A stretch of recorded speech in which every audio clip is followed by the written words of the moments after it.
हिंदू धर्म में सावन महीने का बेहद खास महत्व होता है और इस महीने पर पड़ने वाला हर त्योहार शिव भक्तों के लिए विशेष महत्व भी रखता है। और ऐसे में सावन शुक्ल पंचमी पर नाग पंचमी का त्योहार मनाया जा रहा है। आपको बताते चले कि इस साल नाग पंचमी का त्योहार 9 अगस्त यानी कि आज मनाया जा रहा है। नाग पंचमी के खास मौके पर लोग भगवान भोलेनाथ का जलाभिषेक करने के साथ साथ नाग देवता की भी पूजा करते हैं और इसके साथ ही शिव भक्त व्रत भी रखते हैं। वहीं आपको बताते चले कि नाग पंचमी का दिन नाग को समर्पित होता है। नाग भगवान भोलेनाथ के प्रिय जीव हैं, इसलिए भी ये बेहद ही महत्वपूर्ण और बेहद ही आस्था से जुड़ा हुआ पर्व माना जाता है। आपको बताते चले इस खास मौके पर लोग अपने सगे संबंधियों को बधाइयां भी देते हैं और ऐसे में कई दोस्त और रिश्तेदारों और के साथ साथ जो है करीबियों के साथ इस नागपंचमी के पर्व को बेहद ही भावनात्मक पूर्ण तरीके से आस्था के साथ मनाया जाता है। तो आज देश भर में नाग पंचमी का त्योहार मनाया जा रहा है, जिसमें कि आपको बताते चलें कि जिस तरीके से आप सभी को जानकारी है कि इस समय सावन का दौर चल रहा है और सावन के महीने में जो पूरा महीना होता है वो शिव भगवान को समर्पित होता है और इसी बीच नाग पंचमी का आज पावन पर्व मनाया जा रहा है। आपको बताते चले नाग पंचमी को लेकर पूरे भारतवर्ष में बेहद ही महत्वपूर्ण महत्व रखा हुआ है और साथ ही साथ आपको बताते चले कि आज के दिन भगवान भोलेनाथ के साथ साथ नागों की भी पूजा की जाती है, नागों को दूध भी पिलाया जाता है। आपको बताते चले कि आज इस तरीके से पूरे देश भर में नाग पंचमी का पर्व मनाया जा रहा है। तो सुबह से ही जो भक्तों की भीड़ है वो मंदिरों में देखी जा रही है। भक्त अपने आराध्य की पूजा के लिए यानी कि भगवान शिव की पूजा अर्चना के लिए मंदिरों में पहुंच रहे हैं और जिसमें भगवान शिव की पूजा के बाद नागों की भी पूजा की जा रही है।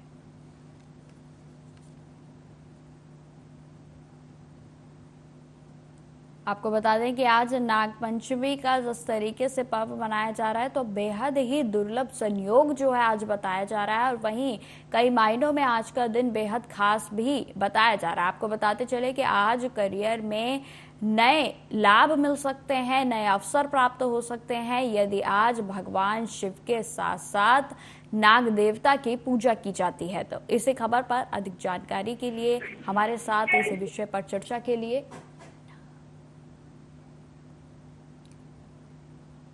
पूज्य पंडित गिरधारी जी हमारे साथ जुड़ गए हैं। तो सर सबसे पहले आपका स्वागत है आर्यन न्यूज पर। हाँ जी, जय श्री कृष्णा, बहुत बहुत धन्यवाद जी। पंडित जी, जिस तरीके से आज पूरे देश भर में नाग पंचमी का पर्व बेहद ही उत्साह के साथ मनाया जा रहा है, सबसे पहले मैं आपसे जानना चाहूंगी कि आज के दिन का महत्व क्या है हमारे पौराणिक ग्रंथों में। देखिए, आज के दिन का भी विशेष महत्व है और जो मास चल रहा है अभी वो श्रावण मास अति पुण्य को देने वाला और बहुत शुभ मास में 12 मासों में श्रावण मास का विशेष महत्व होता है जो कि भगवान शंकर की आराधना के लिए विशेष रूप से मान्य है। और इसकी श्रावण मास के शुक्ल पक्ष की जो पंचमी पड़ती है वो नाग पंचमी के रूप में मनाई जाती है। इसका पुराणों में मान्यता है, भविष्य पुराण से कथा है, उसमें वर्णन है कि नागों की माता कद्रू और पिताजी कश्यप, ठीक है ना, तो उनकी जो विमाता है नागों की विनता, एक बार की बात है समुद्र मंथन से 14 रत्न निकले थे। उन 14 रत्नों में उच्चैश्रवा नाम का एक घोड़ा निकला था जो कि श्वेत वर्ण था, सफेद रंग का घोड़ा था, बहुत सुंदर घोड़ा था। वो घोड़ा जो है राजा बलि को दिया गया। राजा बलि भी पाताल में निवास करते हैं और नागों का स्थान भी पाताल लोक ही है, ठीक है ना। तो जो नागों की माँ है कद्रू, उन्होंने कहा कि जो घोड़ा है उसके जो बाल हैं, जो मुखमंडल की तरफ बाल हैं वो श्याम वर्ण है। श्याम वर्ण माने काले रंग के हैं, जो कि वास्तविकता नहीं थी। किंतु विनिता ने कहा कि यदि तुम शर्त हार गई, क्योंकि जो विमाता है नागों की विनिता ने ऐसा कहा कि तुम शर्त हार गई तो तुम्हें मेरी दासी बनके रहना पड़ेगा। कद्रू कहीं ना कहीं ये जानती थी कि ये मैंने मन से ही बात कही है, तो उन्होंने अपनी सभी सर्व प्रजाति को, माने वो नाग माता है स्वयं में, आदेश दिया कि तुम काले रंग के हो तो उसके मुखमंडल पर इस तरह से चिपक जाओ जिससे कि वो घोड़ा काला ही प्रतीत हो। वहां नागों ने अपनी असमर्थता जाहिर की, जिससे माँ कद्रू ने सभी सर्प प्रजाति को ये श्राप दिया कि जब महाभारत काल में, महाभारत के समय जब तक्षक नाम का सर्प परीक्षित को डसने आएगा तो परीक्षित का जो पुत्र है जन्मेजय, वो सर्प दंड से यज्ञ करेंगे जिसमें कि काफी सांपों की हानि होगी, तो वहां पर तुम सब जल जाओगे। इस चीज से घबराकर सभी सर्प प्रजाति ने ब्रह्मा बाबा की तपस्या की। आज ही के दिन ब्रह्मा बाबा ने प्रसन्न होकर उनको ये आशीर्वाद दिया कि जगतकारु के पुत्र आस्तिक तुम सभी सर्पों की रक्षा करेंगे। तो उस रूप में, क्योंकि आज की तिथि में ही भगवान श्री ब्रह्मा बाबा ने आशीर्वाद दिया था, तो नागों की प्रजाति की रक्षा के रूप में और ब्रह्मा बाबा के आशीर्वाद के रूप में आज के दिन नागों की पूजा की जाती है। 9 विशेष सर्प हैं जो सभी सर्पों में मान्य हैं। अनंतम वासुकिम शेषम पद्म नागम चकम्बलम धात्राश्रम शंखपालम तक्षकम कालियम तथा तक्षक एवं कालियम तथा। इस तरह से इन 9 सर्पों की आज विशेष पूजा की जाती है। सर्पों को जो है दूध से स्नान कराया जाता है। यहाँ लोगों में एक भ्रांति है कि सर्पों को दूध पिलाते हैं। सर्पों को कभी दूध नहीं पिलाना चाहिए। दूध कभी भी डाइजेशन नहीं करता सर्प में, और वहाँ उनके अंदर भी जहर फैल जाता है, तो सर्प की मृत्यु होने का भी वहाँ पर एक विधान है। इसीलिए आम जनमानस से अनुरोध है कि वो सर्पों को दूध से स्नान कराएं। और ये सारा संसार भी शेष नाग पर ही टिका हुआ है, पृथ्वी भी शेष नाग के फन पर टिकी हुई है। तो सारा भार भी, ये पृथ्वी के देवता माने गए हैं जो पाताल लोक में रहते हैं। तो आज इस नाग पंचमी को विशेष रूप से बड़े स्तर पर मनाया जाना चाहिए, जिससे कि सर्प प्रजाति का हमें आशीर्वाद मिले और हमारे अंदर सहनशीलता आए।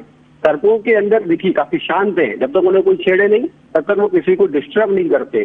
सर्पों के अंदर दूसरी विशेषता है कि उनके कान नहीं होते, ठीक है ना, वो अपनी आंखों से ही सुनते हैं। तो वो एक मैसेज देते हैं कि हमको सावधानी पूर्वक चीजों को देखना चाहिए, कान का कच्चा नहीं होना चाहिए। जब तक हम अपनी आंखों से देख ना लें तो किसी भी विश्वास भी ना करें। एक मैसेज भी है सर्प के द्वारा।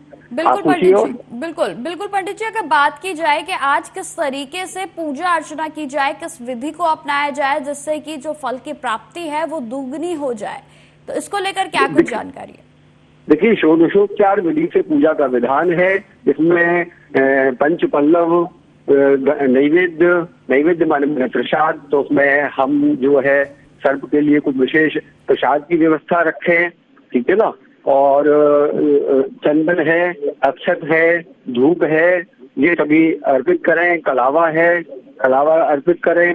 और आज बलराम जी की पूजा, श्री कृष्ण जी की पूजा, इस तरह से उस पूजा में भी श्री सर्पों के आशीर्वाद की हमें साधन बन जाता है। बिल्कुल पंडित जी, हमारे साथ जुड़ने के लिए बहुत बहुत आपका धन्यवाद। तो जिस तरीके से आपने जाना कि आज जो है नाग पंचमी का पर्व पूरे देश भर में मनाया जा रहा है, और बेहद ही अच्छी जो जानकारी पंडित जी के द्वारा हमें दी गई वो यह है कि लोगों को भ्रम होता है कि वो नागों को आज के दिन दूध पिलाएं। इसको लेकर भी उन्होंने स्पष्ट कर दिया है कि नागों को लेकर दूध नहीं पिलाना चाहिए नाग पंचमी पर, बल्कि नागों को दूध से स्नान करवाना चाहिए। तो आपको बताते चले कि जिस तरीके से आज देश भर में नाग पंचमी का पर्व मनाया जा रहा है और इसको लेकर शिवालयों में लगातार भक्तों की भीड़ लगी है। खबरों में आगे बढ़ते हैं। भारतीय हॉकी टीम ने लगातार दूसरी बार ओलंपिक खेल में कांस्य पदक जीत लिया है। आपको बताते चले कि शुक्रवार को पेरिस ओलंपिक 2024 में ब्रॉन्ज मेडल यानी कि कांस्य पदक के लिए हुए मैच में भारतीय हॉकी टीम ने स्पेन की टीम को 2-1 पर अंतर से जो अंतर है उससे हरा दिया है, और जिसमें कि आपको बताते चले कि मेडल अपने नाम कर लिया है। वहीं भारतीय टीम की जीत पर पीएम नरेंद्र मोदी समेत हर कोई अब बधाइयों का सिलसिला जो है वो जारी हो चुका है। और इसी बीच उड़ीसा के पूर्व मुख्यमंत्री नवीन पटनायक ने भी भावुक पोस्ट किया है। भारतीय हॉकी टीम की जीत को नवीन पटनायक ने भारत के लिए एक बेहद ही ऐतिहासिक और खास क्षण बताया। आपको बताते चले कि नवीन पटनायक ने कहा कि भारतीय टीम के ऐतिहासिक पदक ने हर भारतीय के दिल को गर्व से चौड़ा कर दिया है। यह व्यक्तिगत रूप से मेरे लिए भी बेहद भावनात्मक क्षण है। आशा है कि यह हॉकी के पुराने दिन वापस लाएगा और देश को और अधिक गौरव दिलाएगा। आगे और कुछ जिस तरीके से आपको बताते चले कि भारतीय टीम ने अब हॉकी में जिस तरीके से जीत हासिल की है, उसके बाद बधाइयों का सिलसिला भी जारी हो चुका है। आपको सुनाते हैं कि किसके द्वारा क्या कुछ कहा गया।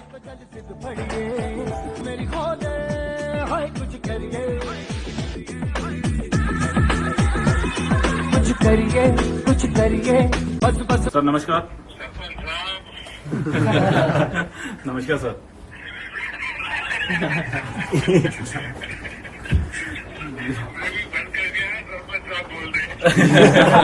नहीं शुक्रिया sir, thank you sir, thank you जी सर। मैं आपको और पूरी टीम को बहुत बहुत बधाई। शुक्रिया सर, थैंक यू। बहुत भारत का नाम रोशन किया आपने। और आपको याद होगा मैंने टोक्यो में कहा था आपको जी सर कि आपने पराजय की पूरी श्रृंखला को तोड़ा है। जी सर। और अब आपके नेतृत्व में और आपकी पूरी टीम के प्रयासों से इस बार भी हमने प्रगति की है। और मुझे पक्का विश्वास है कि अब हॉकी क्योंकि वो पुराना जो स्वर्णिम काल था जी सर, वो फिर से आप लोग वापस लेके आएंगे, तो मुझे पक्का विश्वास हो गया है। जी बिल्कुल सर, बिल्कुल लेके आएंगे सर, थैंक यू सर। हमारे श्रीजय से जी सर कोशिश करती है जी, साथ में ये सर कर लेंगे सर। Hello sir. श्रीजय है ये सर श्रीजेश बात कर रहा हूँ सर। कैसे हो भैया? एकदम बढ़िया सर। Congratulation sir. बधाई हो आपको। Thank you sir, thank you. आपकी कमाल, आपने निवृत्ति घोषित कर दी आखिरी में। Yes sir. लेकिन आपको नई टीम तैयार करनी होगी भैया। Yes sir, yes sir.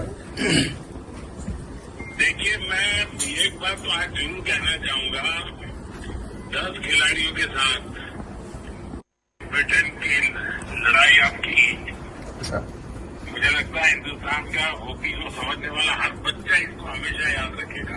Thank you sir, thank you sir. और इसको एक उदाहरण के रूप में माना जाएगा। और मैं मानता हूँ कि दुनिया में भी हॉकी की चर्चा होगी, तो ये आपकी क्वार्टर फाइनल के मैच का तो जरूर दिख रहा है। Thank you sir. Thank you sir. और मैं फैक्ट बता दूं, अच्छा टीम स्पिरिट भी दिखाई दिया और आपने बिल्कुल जमकर के। और मैं देखा कि एक बार हारने के बाद थोड़ा मोरल डाउन हो जाता है, लेकिन आपने 24 घंटे में फिर से अपने आप को रिकवर करके पूरी ताकत से निकल पड़े आप लोग। Yes sir. देखिए देश को बड़ा गर्व हो रहा है आप लोगों पर, और मेरी तरफ से बहुत बहुत बधाई है सबको। Thank you very much sir. सबकी तबीयत तो ठीक है ना? कोई इंजरी नहीं हुई? नहीं सर, सब एकदम बढ़िया सर। सब लोग इधर आपको सुन रहे सर, सब खुश है, सब आपका कॉल के इंतजार में था सर। भारत की हॉकी टीम पेरिस ओलंपिक्स में जिस तरीके से कांस्य पदक हासिल किया है, ब्रॉन्ज मेडल हासिल किया है, मैं अपनी ओर से और अपनी पार्टी की ओर से भारत की टीम को हार्दिक बधाई देता हूँ। टीम ने जो असाधारण कौशल का प्रदर्शन किया है और जिस तरीके से लगन के साथ उन्होंने इस लड़ाई को लड़ा और इस खेल को जीता है, सारा भारत उन पर गर्व कर रहा है। मैं एक बार पुनः उनको बहुत मेहर की धन गुरु रामदास ने मेहर की ऐतिहासिक जीत है, ऐतिहासिक जीत। धन गुरु रामदास ने मेहर की धन गुरु रामदास ने मेहर की। बहुत मैच फसवा है, बहुत डर लगन डया है। मेरे मालिक रखा मालिक का ही है सब कुछ, मेरे मालिक का ही है। टोक्यो में ब्रॉन्ज आया, फिर ब्रॉन्ज आया। कोई नहीं, कुछ ना कुछ जवान को ना कोई देश ही लैके आ रहा है। मालिक करे मेहर करो, जो कुछ गौरव मिल गया सी स्पेन ਨੂੰ ਬੜਾ ਖਤਰਨਾਕ ਮੋੜ ਆ ਗਿਆ ਸੀ। ਹਾਂਜੀ ਹਾਂਜੀ, ਲੱਗਦਾ ਸ਼ੂਗਰ ਫੇਰ ਵੱਧ ਗਈ ਸੀ। ਸ਼ੂਗਰ ਛੱਡ ਕੇ ਸ਼ਰੀਕ ਮੰਡਿਆ। ਹਾਂਜੀ ਸਰਪੰਚ ਸਾਹਿਬ, भाई साहब आ जाओ, मीडिया बहुत आया, आ जाओ। बातचीत की काफी अच्छा रिस्पांस मिला और आज का दिन एक और बड़ा समय लेके आया जब भारत ने पुनः एक पदक जीता है, जिसमें ओलंपिक में भारत ने पुनः और गौरव हासिल किया है। हेलो, नमस्कार सर। है नमस्कार, मैं उड़ीसा से सीएम बोल रहा हूँ, मोहन माझी जी सर, मैं हरमनप्रीत सिंह बोल रहा हूँ। है जी, आपको बहुत बहुत हमारा तरफ से मैनी थैंक्स टू यू और बहुत बहुत बधाई हो। Thank you sir, thank you so much sir. Olympics में इस शानदार ब्रोंज मेडल जीत के लिए आपको अधिनायक को मेरे बहुत बहुत बधाई और congratulation to you. Thank you sir, thank you so much sir. मैं ऑल्सो हमारा जो कोच क्रेग फॉल्टन और सारे टीम को मैं बधाई दे रहा हूँ। Thank you sir. और हाँ जी, और इसके साथ साथ हमारा जो अमृत रोहिदास जो हमारा उड़िया खिलाड़ी है, हाँ अमित है, वो है, हाँ अमित, बहुत बहुत धन्यवाद, शुभेच्छा, अभिनंदन तुमको। आम ओडिशा पाई आउ सारा भारत पाई तुम्हें बहुत गर्व और गौरवर कथा आमको बहुत शुभेच्छा आनी दीच, से बहुत शुभेच्छा दौची। महाप्रभु जगन्नाथ निकट में मोर प्रार्थना जनाऊँगी तुम भविष्य आहरी उज्जवल रहू। हेलो, नमस्कार सर। बहुत बहुत बहुत बधाई इंडियन टीम को, many congratulations to the Indian team from all of us in Odisha and in fact the whole of India. We are so proud of you. Very well done. Thank you sir, thank you so much. Thank you sir. Thank you. sir, आपको बहुत बहुत धन्यवाद sir. ଆପଣ ଏତେ ଦୂର ଆମକୁ ପହଞ୍ଚାଇଛନ୍ତି sir. Sports को ଆପଣ हॉकी इंडिया को स्पॉन्सर କରିଥିବାରୁ आपको बहुत बहुत धन्यवाद सर। अपन जानती उड़ीसा ने कितना काम किया है हॉकी के लिए, बहुत बहुत बधाई। भाई सर, थैंक यू। जय जगन्नाथ सर। जय जगन्नाथ। जय जगन्नाथ। जय जगन्नाथ। खबरों में आगे बढ़ते हैं। वक्फ संशोधन विधेयक पर केंद्रीय मंत्री चिराग पासवान ने कहा कि वक्फ बोर्ड में ये जो संशोधन करने का बिल सामने आया है, इसको लेकर विपक्ष भ्रम फैलाने का प्रयास कर रहे हैं। विपक्ष लगातार ये कह रहा है कि ये बिल मुसलमान विरोधी है, मुसलमानों का हक छीनने के लिए इस कानून को लाया जा रहा है, जबकि ये वक्फ बोर्ड में पारदर्शिता लाने की सोच के साथ इस कानून को लाया जा रहा है। तो वहीं आपको बताते चले कि वक्फ संशोधन विधेयक पर उत्तराखंड के सीएम पुष्कर सिंह धामी की भी प्रतिक्रिया सामने आई है, जिसमें उन्होंने कहा कि वक्फ बोर्ड में संपत्तियां हड़पने के कई विवादास्पद मामले हैं और उनमें पारदर्शिता लाने के लिए इस बिल को लाया जा रहा है। आगे क्या कुछ कहा गया आप सुनिए। वक्फ बोर्ड में बहुत सारे मामले ऐसे आए थे कि बहुत सारी संपत्तियां उसमें हड़पी जा रही हैं, बहुत सारे मामले इस प्रकार के विवादित आए थे और संसद में वे बिल आने से जब भी बिल पारित होगा तो निश्चित रूप से जो इस प्रकार की शिकायतें हैं, इस प्रकार की अनियमितताएं हैं, उन पर रोक लगेगी और ये ठीक प्रकार से जो व्यवस्था है व्यवस्थित होकर वक्फ बोर्ड चलेंगे। लेकिन सर कहीं नहीं विपक्ष जो है वो इस बिल का विरोध कर रहा है। देखिए, विपक्ष का चूंकि विरोध के लिए केवल विरोध करना है उनका एकमात्र ध्येय रह गया है। जो भी सरकार अच्छा काम करती है उसमें वो लोग आगे बढ़ चढ़कर विरोध करते हैं। इसको देश की जनता भली भांति देखती है कि कोई काम देश के हित में लाया जाता है, व्यवस्था को सुधारने के लिए लाया जाता है, तो उसमें भी विपक्ष हमेशा विरोध करता है। सर, उत्तराखंड सरकार ने भी बहुत सारा जो इलीगल एनक्रोचमेंट था, कहीं ना कहीं प्रॉपर्टियों को, सरकारी जो संपत्ति है उसको हड़पने की कोशिश की, तो उसको भी हटाने का एक बहुत पूरा अभियान चलाया था। उत्तराखंड देवभूमि है और देवभूमि के अंदर जितने भी इस प्रकार के अतिक्रमण हैं जिसके कारण से सरकारी जमीनें विभिन्न विभागों की हजारों एकड़ जमीनें जो है अतिक्रमित की गई थी, उन सबको हटाने का अभियान बहुत तेज गति से चला था। अभी इस समय बरसात मानसून होने के कारण से अभी इस मानसून के बाद फिर से यह अभियान चलेगा। वक्फ बोर्ड में बहुत सारे मामले ऐसे आए थे कि बहुत सारी संपत्तियां उसमें हड़पी जा रही हैं। बहुत सारे मामले इस प्रकार के विवादित आए थे।